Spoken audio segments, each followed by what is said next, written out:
What's up, everybody? Welcome back to the Dr. Medic channel. As you can see, we're doing things a little bit differently today. I'm here in New York City, got the Brooklyn Bridge behind me, and tomorrow I'm going to go out to Long Island and check out SkyHealth's beautiful EC135. But before I do, I'm going to take a ride on one of these beautiful Bell 407s behind me. Check this out.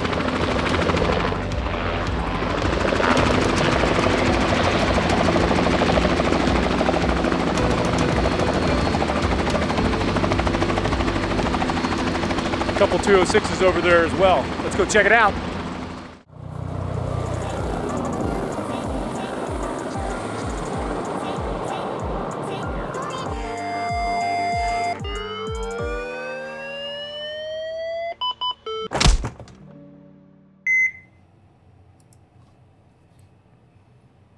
So I booked this flight through Heli NY, which seemed pretty good. This is a beautiful Bell 407 GX.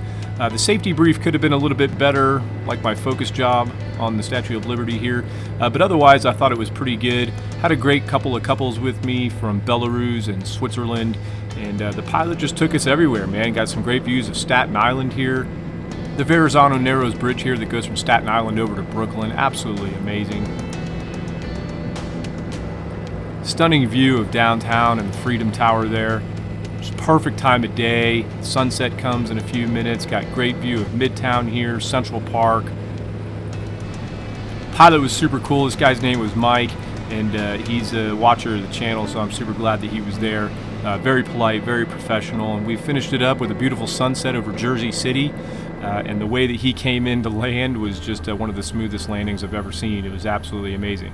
Then it was time to jump a train and head out to Long Island. I absolutely love the subway.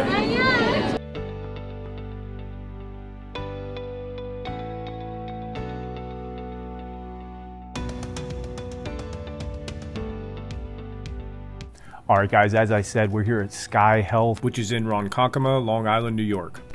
And we've got this beautiful EC135 behind us, and we're going to take a look at it. We're going to do a little walk around, check out some of the cool pilot stuff and the avionics, but also check out a lot of the medical stuff and find out all the cool things about SkyHealth and what makes them awesome. Let's go take a look. So we're going to do a quick walk around first and look at the outside. Right here at the front of this helicopter is absolutely amazing. They actually have their own forward-looking weather radar in here, so they don't always have to rely on just the reports that they might get from the HEMS tool or online weather or something like that. This is an IFR aircraft, but it's not an IFR program, but we'll talk more about that in a few minutes. It does have a dual wire strike system, which you can see, top and bottom, which is pretty great. It's got a composite rotor blade system that is a hingeless system up top, which is awesome. And they have this massive hangar. Just check out the size of this hangar, and there is nothing else in here except this badass helicopter. Their quarters is actually inside, which is super cool. And they just use this dolly, which is so much better than using a tractor. And they can just lift the thing up and take it outside for their flight. As you can see on the side of the helicopter, this is a hospital-based system that's a partnership between Yale New Haven Health and Northwell Health System. Northwell is here on Long Island and has hospitals up and down Long Island, and the Yale New Haven is up in Connecticut. So this med crew, which is a flight nurse who's also a paramedic and then a flight paramedic, have to be credentialed both in I believe New Jersey, Connecticut, and New York as paramedics and as nurses, and maintain all of those certifications and licensures, which is a really big deal. And so they do the majority of their flights are inter-facilities up and down Long Island and then across the water over into Connecticut. Okay, you can see up here they are CAMES accredited. I think they've been CAMES accredited for maybe 3 or 4 years, and the program that's over at in Connecticut is still working on getting their initial CAMES accreditation, which is wonderful. Big safety. We love CAMES accreditation. Their operator is actually MedTrans, which is a part of the GMR family. So MedTrans provides the pilots, the aircraft, and the mechanics and stuff like that. The med crew is all employed by the Northwell Health system. Kind of going along the outside here again, you can see the skids, and then they actually carry some of their oxygen on both sides of the aircraft. They do not utilize liquid oxygen, but they have the compressed oxygen in those tanks left and right. This is a P2 Plus model, which means it's got the 2 Pratt & Whitney engines. I think they make about 670 horsepower each, which is absolutely amazing. And this thing can certainly fly on one engine, which is, in case you were wondering, why does it not have the floats on the skids, even though they're flying across the water a lot? It's because it is a twin engine aircraft and it doesn't need it by the FAA. The FAA says that they don't need to have the floats. You can see one of the exhaust ports here. Look how beautiful. Jet engines are cool. Here we are with the Fenestron tail. Is a whale of a tail, as they say, but it keeps this aircraft quiet. This is actually one of the quietest aircraft in its class. I don't know if it still holds that record, but I do believe it is the quietest aircraft in its class. Has a full active rudder system up there, which really weather vanes this thing. Pilot told me that this thing starts weather vaning and flying pretty straight at just like 15 or 20 knots, which is really, really cool. In case you're wondering what these handles are, they don't really use them, but these handles would be if they put wheels on the skids, little jack wheels to bring the aircraft in and out, but they use the dolly system, so they don't need to have those handles. Again, here's the other side of the Fenestron, and this is that famous cover. If you guys remember that air evac incident where the fire extinguisher cover flew off. What really caused the damage on that, remember, was not the fire extinguisher cover itself. It was actually this cover coming off and flying through the Fenestron tail.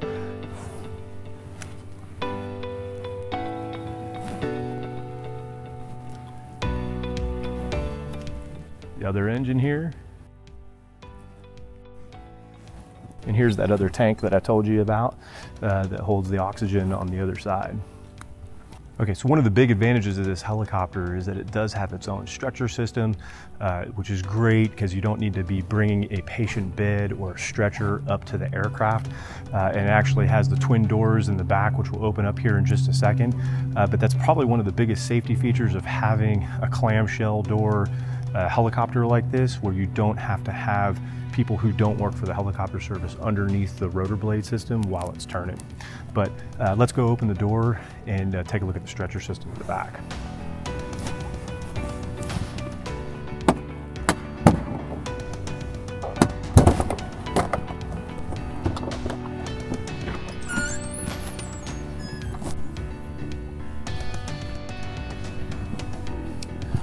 So they've got some cleanup stuff right here on this door, and here you can see the stretcher, and they've got some extra kits over here, and we'll jump inside in a second and take a look at it.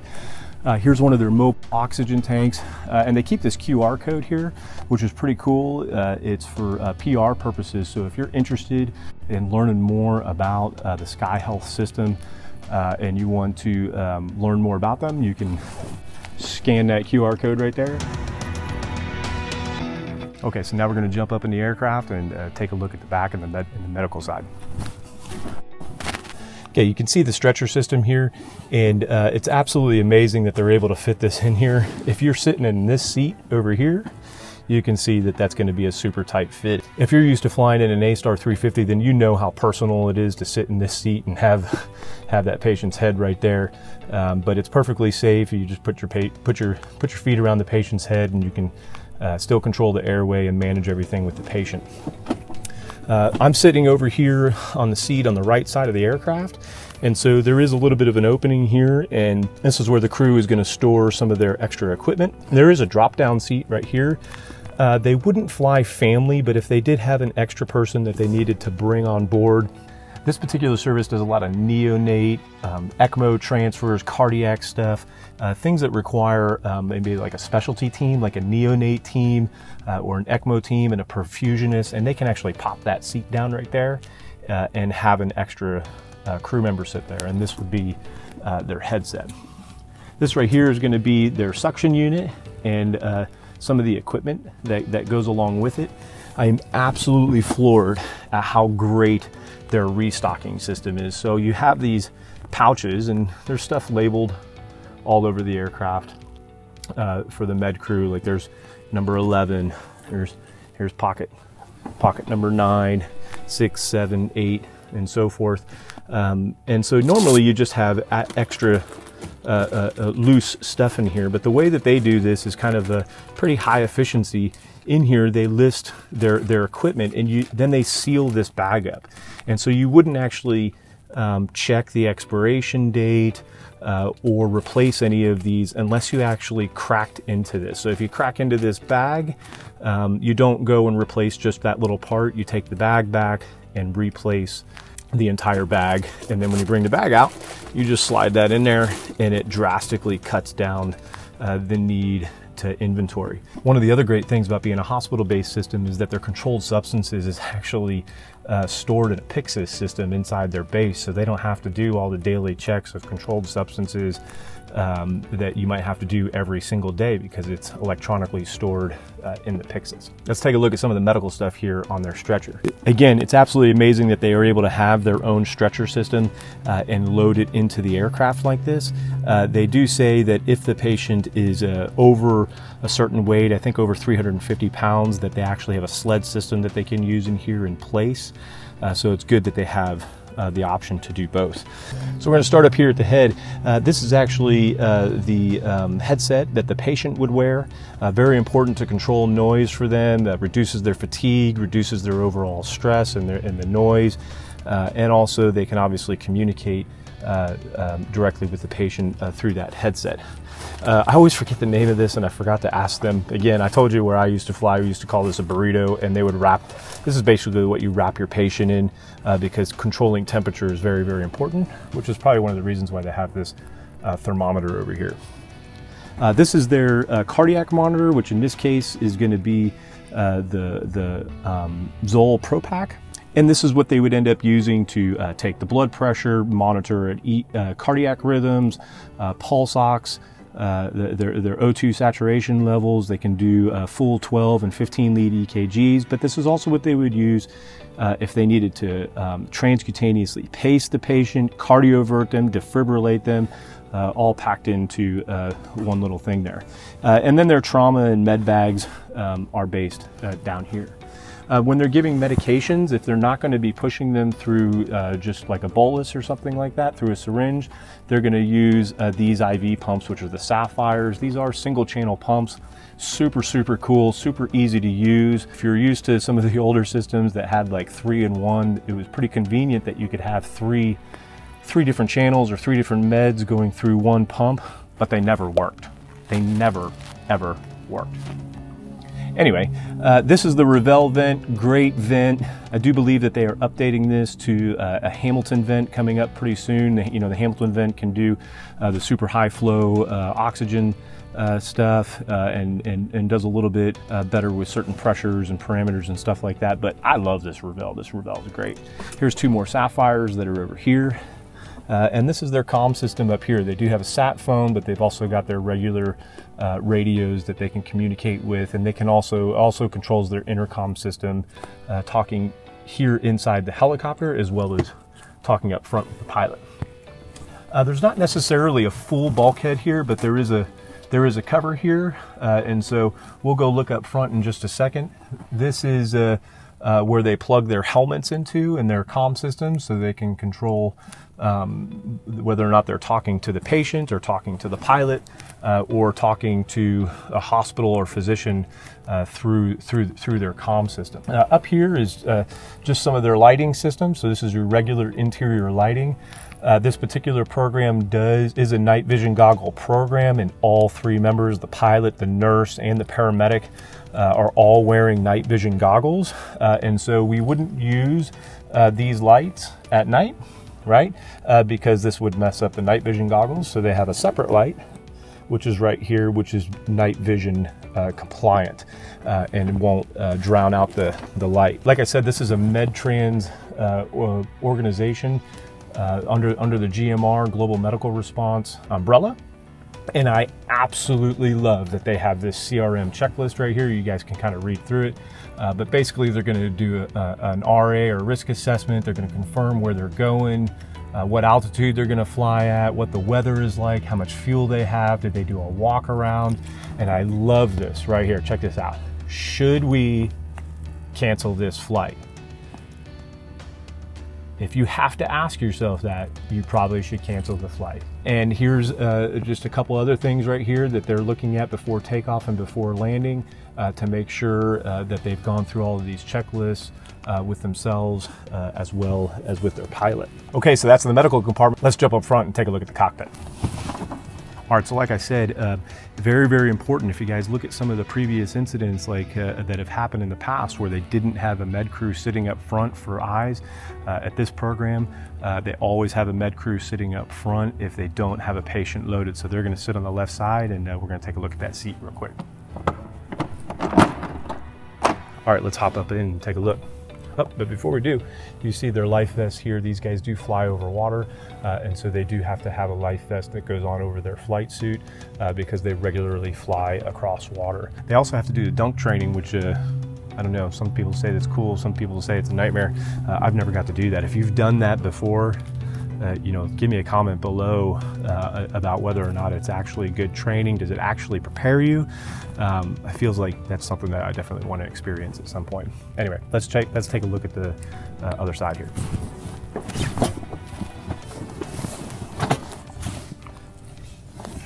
So pretty cool. They've actually taken out the pedal controls. There is no stick over here, obviously, unless they're doing training or something. I'm sure that they can put it back in. You can see all the avionics over here. Pilot has a badass GMX 200 as part of their avionics. They do have TAWs, do have a radar altimeter, and this is a 3-axis autopilot, so you can see some of the autopilot settings over here with heading and nav and altitude and stuff like that. Very, very easy. If this helicopter ends up inadvertently flying into instrument conditions, there is only, you know, maybe 2, 3, 4 buttons between this setup here and the GMX over there, and they are now flying on autopilot, and they can then make their decisions on where they need to go and how they're going to get out of those instrument conditions. It's an absolute lifesaver. The fire extinguisher back here. More comms.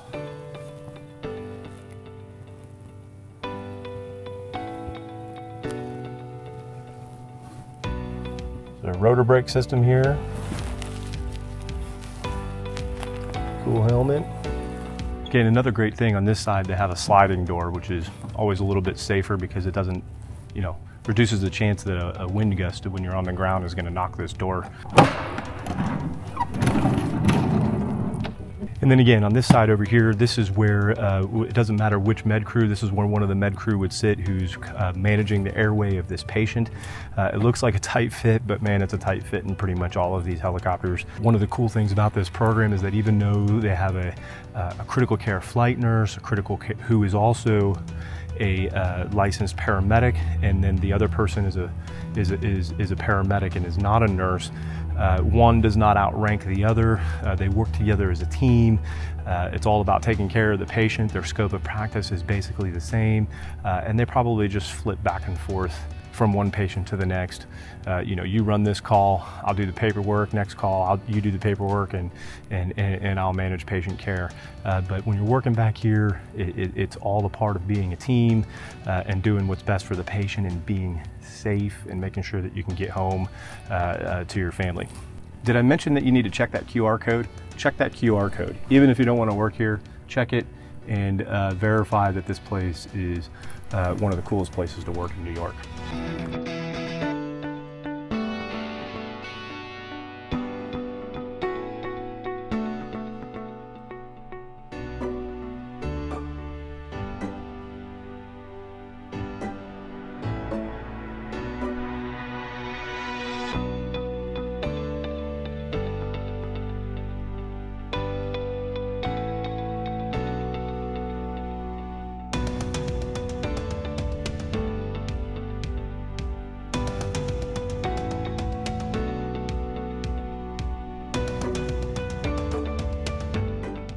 All right, guys, so that's all I've got for this walk around and tour of SkyHealth's medical helicopter. I am extremely stoked and extremely grateful for them to welcome me here to go through their aircraft. I know how super busy they are, and I know what it's like to have to do PR events, especially on a Sunday. But anyway, this program is kind of the epitome of safety and high clinical expectations. Again, safety culture. MedTrans has done an amazing job with the setup here of the helicopter and the mechanics and the pilots, and Northwell and Yale with their medical crew and the expectations that they have and going through their protocols and their expectations. It's just absolutely amazing. They also actually have a ground unit out front, so if the weather's bad, they can actually transport by ground, which is also just one more added benefit to the patient. But if you've got a cool helicopter you want me to come check out, I'd love to be there. Let me know in the comments below, or either send me an email. Otherwise, wish you all nothing but the best of luck, and we'll see you on the next episode.